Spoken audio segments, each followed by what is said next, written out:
अध्यक्ष कार्यकर्ता पाठीमागे बसायला एमएलए साहब नहीं आएगा। काम किया आपके लिए ये पूछा। देखिए साहब,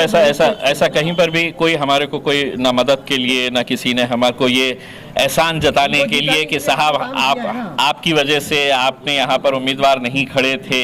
असद साहब ने आप स्टेज के ऊपर से खड़े रहकर कहा था कि मतलब इनको जिताओ करके, लेकिन अगर अब एहसान फरामोश अगर हो गए हैं तो उसके लिए हम क्या कर सकते हैं। उसके अंदर अगले इलेक्शन के अंदर हिसाब निकाला जाएगा। चारों के साथ और कुछ पदाधिकारी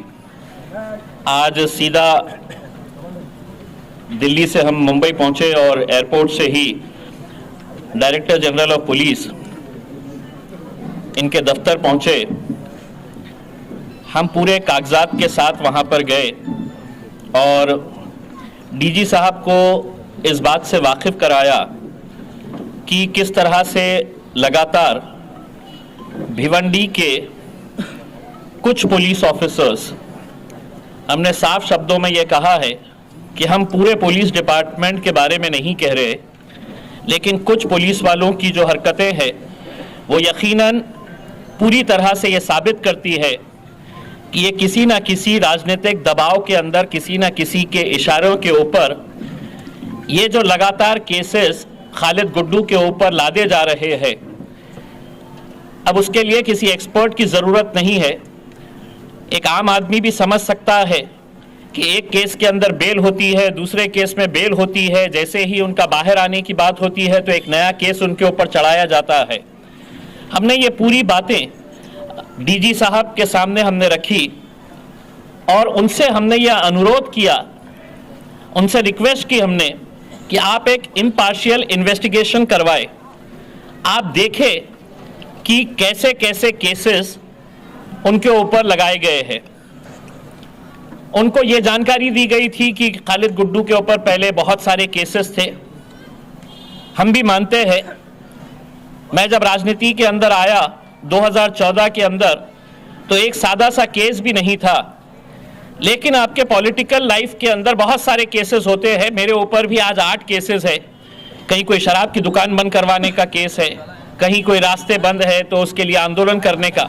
तो ऐसे राजनीतिक जीवन के अंदर बहुत सारे केसेस होते रहते हैं, लेकिन खालिद गुड्डू को एक विशेष तौर के ऊपर जिस तरह से टारगेट किया जा रहा है। खालिद गुड्डू साहब राष्ट्रवादी कांग्रेस से कई सालों तक जुड़े थे। इलेक्शन के वक्त मजलिस के साथ आए, हम उनके साथ गए। भिवंडी की आवाम ने दिल खोलकर मजलिस का साथ दिया और करीब 44,000 वोट उन्हें पहले ही इलेक्शन में मिले। ये इस बात की गवाही है कि भिवंडी की आवाम एक ऑल्टरनेट चाहती थी और उन्होंने खालिद गुड्डू के रूप में मजलिस इत्तेहादुल मुस्लिमीन को दिल खोलकर एक्सेप्ट किया। जीत और हार जो भी हो, लेकिन हमने पिछले कुछ सालों से हमने ये देखा है कि उस इंसान को इस वजह से टारगेट किया जा रहा है कि यहाँ पर मजलिस इत्तेहादुल मुस्लिमीन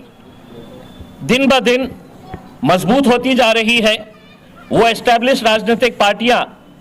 जो ये समझती आई है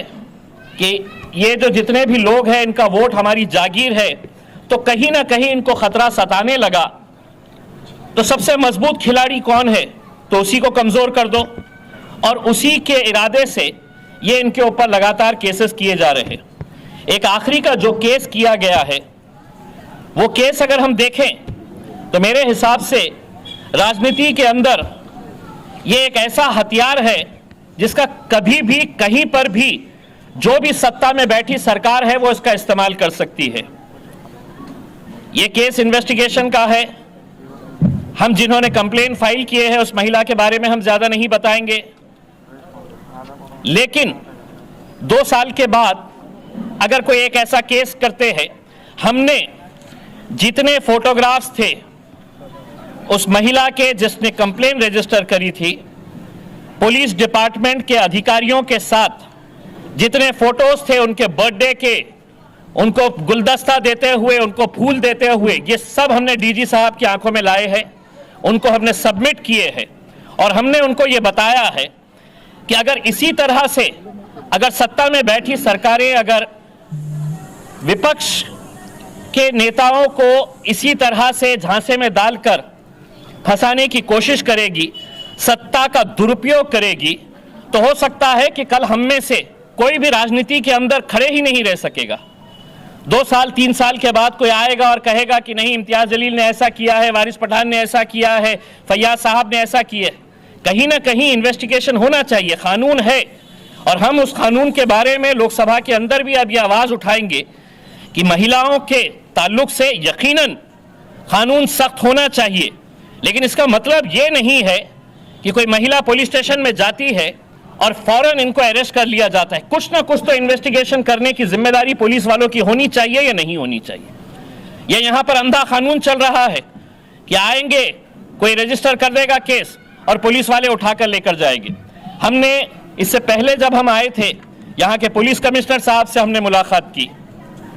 हमने उनको सब बताया, और उस वक्त भी हमको यहाँ के जितने भी लोग थे उन्होंने सब ने हमको ये नहीं कहा कि यहाँ के पुलिस कमिश्नर इसके अंदर इन्वॉल्व है, यहाँ के सीनियर ऑफिसर्स इन्वॉल्व है, लेकिन यहाँ के 1-2 पीआई के बारे में विशेष तौर से हमको बताया गया।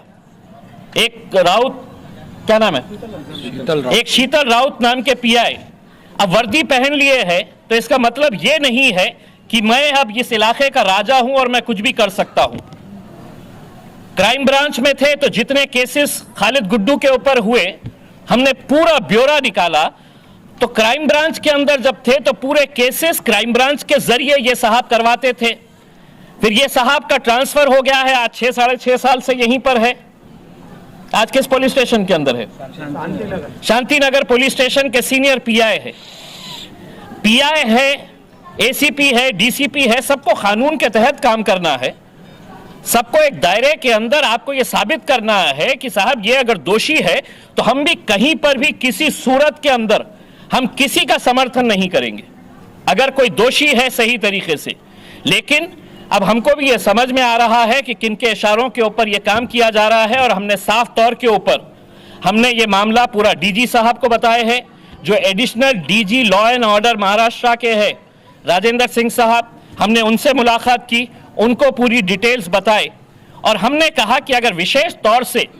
अगर सिर्फ 1-2-3 नीचे के अधिकारी अगर इस तरह का खेल खेल रहे हैं और वो समझ रहे हैं कि मैं किसी को भी उठाऊंगा और किसी को भी अंदर डाल दूंगा, तो कानून अगर मेरे लिए है तो कानून राउत साहब के लिए भी बना हुआ है। वो अपनी मर्जी से अपने दिल के हिसाब से कहीं पर भी कुछ लाद नहीं सकते हैं, उनको भी कानून के दायरे के अंदर रह के काम करना पड़ेगा। जिस तरह से हम ये बोल रहे हैं कि अगर कोई मजलिस इत्तेहादुल मुस्लिमीन का कोई भी छोटे से छोटा कार्यकर्ता हो या बड़े से बड़ा नेता हो, अगर कोई गलत काम के अंदर मुलविस रहेगा, पार्टी कतई उसके साथ खड़े नहीं रहेगी। ये हम साफ तौर के ऊपर बताना चाहते हैं। लेकिन हमको आज ये बताते हुए खुशी हो रही है कि खालिद गुड्डू का मैटर, जब खालिद गुड्डू साहब बेल के ऊपर निकले बाहर, उन्होंने खुद ने इस बात की मांग की थी सीनियर अधिकारियों से लिखित रूप के अंदर कि मेरे ऊपर जो केसेस लादे जा रहे हैं उसकी एसआईटी के जरिए स्पेशल इन्वेस्टिगेशन टीम तैयार करे या सीआईडी के जरिए इसकी इन्वेस्टिगेशन कराए। साथ ही साथ खालिद गुड्डू के लेटर के बाद मैंने खुद खासदार की हैसियत से और महाराष्ट्र मजलिस इत्तेहादुल मुस्लिमीन के अध्यक्ष की हैसियत से मैंने भी पुलिस डिपार्टमेंट के तमाम वरिष्ठ अधिकारियों को ये लिखा था कि आप इसकी एक बड़े लेवल के ऊपर इंक्वायरी कराई जाए। आज हमको ये बताते हुए खुशी हो रही है कि हमें ये जानकारी दी गई है कि खालिद गुड्डू का पूरा मैटर अब महाराष्ट्र की सीआईडी क्राइम ब्रांच जो है वो करने जा रही है। यहाँ के पुलिस कमिश्नर साहब का रिकॉर्ड बहुत अच्छा है, मैं खुद पर्सनली उन्हें जानता हूँ, लेकिन अगर नीचे के 1-2 ऑफिसर्स अगर इस तरह के अगर कोई काम कर रहे हैं तो वो ऑफिसर्स की जानकारी पुलिस के सीनियर अधिकारियों को देने की जिम्मेदारी हमारी थी और हमने दिए है, और पुलिस डिपार्टमेंट के तमाम वरिष्ठ अधिकारियों ने हमको आश्वासन दिया है कि हम इसकी इम्पार्शियल इंक्वायरी करवाएंगे। और कहीं ना कहीं पूरे पेपर्स देखने के बाद मैं समझता हूं कि सीनियर ऑफिसर्स को भी ये बात समझ में आ गई है कि थाने के कुछ नीचे के जो ऑफिसर्स है वो ऑफिसर्स किसी न किसी के दबाव के अंदर, किसी न किसी के प्रेशर के अंदर आकर काम कर रहे हैं, तब जाकर ये खालिद गुड्डू साहब को ये जो बार बार फंसाया जा रहा है, तब ये इस तरह के मामले। हम अगर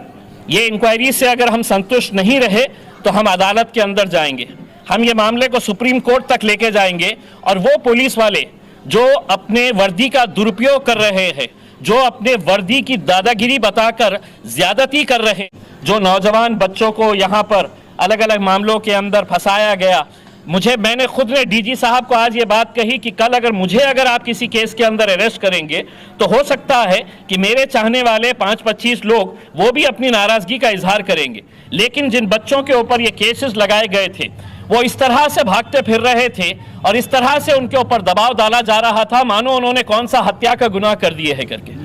अगर किसी का बेटा, किसी का भाई, किसी का बाप अगर पुलिस स्टेशन में बिना वजह लेकर जाया जा रहा है तो एहतजाज करने का अधिकार जो है वो है, लेकिन आप अगर इस तरह से बच्चों के घरों में जाके, मुझे बताया गया है अभी किसी एक घर के अंदर जाके पुलिस वालों ने तो इतने दरवाजों को ठोके हैं कि वो दरवाजा तोड़कर उसके घर वालों को बाहर निकालने की बात की गई। कौन सा गुनाह था मुझे बताइएगा। हम पुलिस डिपार्टमेंट के सीनियर अधिकारियों को ये कहना चाहते हैं कि चूंकि ये इंक्वायरी चल रही है, इसलिए हम जो भी लोकतांत्रिक तरीके से हमारा डेमोक्रेटिक वे से हम जाकर हमारा जो प्रोटेस्ट था वो सीनियर अधिकारियों के सामने हमने रजिस्टर करवाए हैं, लेकिन अगर कहीं पर भी अगर ये मामला नहीं सुलझता है तो हम भिवंडी के अंदर एक बड़ा धरना आंदोलन करेंगे पुलिस डिपार्टमेंट के सामने। और मैं आपको यकीन दिलाता हूं कि उस धरना आंदोलन के अंदर हम 4 ही नहीं रहेंगे, हमारे पार्टी के अध्यक्ष बैरिस्टर असदुद्दीन अवैसी साहब भी आएंगे और पुलिस स्टेशन के सामने न्यूज़ हिंदी पर वीडियो देखने के लिए करें लाइक, शेयर और सब्सक्राइब। बेल आइकन दबाना ना भूलें।